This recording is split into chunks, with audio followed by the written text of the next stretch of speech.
Hi everybody, thanks for joining me today on my channel. My name is Chris with Kristen's Crafts, and today I am bringing you my second process video for the month of November.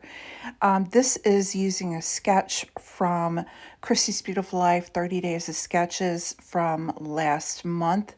This would have been day 28 sketch and was created by Angela with Serendipity Scraps, I believe is the name. Sorry if I'm wrong, but anyways, I thought this was perfect for these photos of my granddogs. We had babysat earlier in the spring for my daughter's dogs. These are Lola and Boomer, and so I am going to go ahead and use those three photos going across horizontally like Angela has in her sketch. Now for the month of November, along with Rediscover Your Stash, the product focus this month is using up cardstock.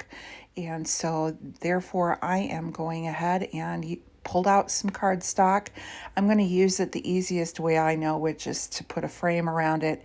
And I'm also going to mat one of the photos. So for this dog bowl paper, I'm going to go ahead and cut it down to 11.5 wide. And it's, I believe, 7 or 8, it's 8 tall. And I figured that way my photos are all going to fit on there with a little bit of double matting because I want to use up as much of the scrap paper as possible.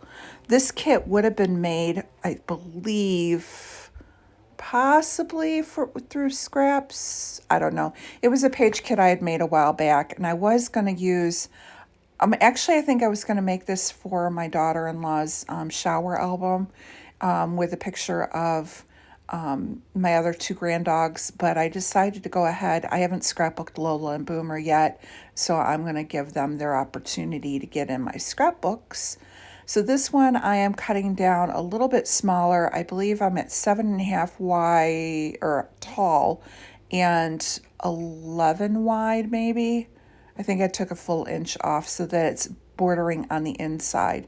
Now this photo of the two dogs together, I'm just going to go ahead and use a little bit more of that blue cardstock so I can say that I got it on a layout. And then I'm just going to go ahead and put Lola here on the right hand side and then Boomer on the left with the two dog photo in the center. And I like how that looked. So I'm going to grab some, as Sandy Reversky calls it, unfun foam, because it doesn't have any sticky on either side. And I'm just going to pop it up on a little bit of foam to give it some dimension in the center. So the focal picture ends up being this photo of the two dogs together by having it popped up and also framed. Now the next thing I'm going to do is start building that cluster along with the little tab. So I grabbed this tab in orange to pull out another one of the colors, and it just says stay. And I kind of thought that worked since they were staying with us. And I'm grabbing that tag. I think one of them says, you know, a dog smiles because it wiggles or something like that. I forget what they are. And then I'm taking this stripe paper to pull in even more colors. And I just did a fishtail banner for that one on the side. Now, if you do hear the leaf blower going, my husband got home from work and immediately went to the garage. So I do apologize for that noise in the background. I did a little doodly border around that one banner just to kind of give it more definition. I'm going to go ahead and pop the little dog with a bone behind the word stay. The little heart with the paw print up at the top, and then one of those ball throwing things at the bottom along with a little wiener dog. The last thing I'm going to do is put a couple hearts and tennis balls around the outside of it, and that's going to be it for the stickers. Now I'm going to go into my stash and I'm going to grab out my letter stickers. Now these are ones I believe were Chamel's, one of her collections. That I'm going to grab out, where they were the blue foam stickers on one side and the red foam on the other. And of course I don't have all the letters to spell everything out, but I have enough that I think I can MacGyver.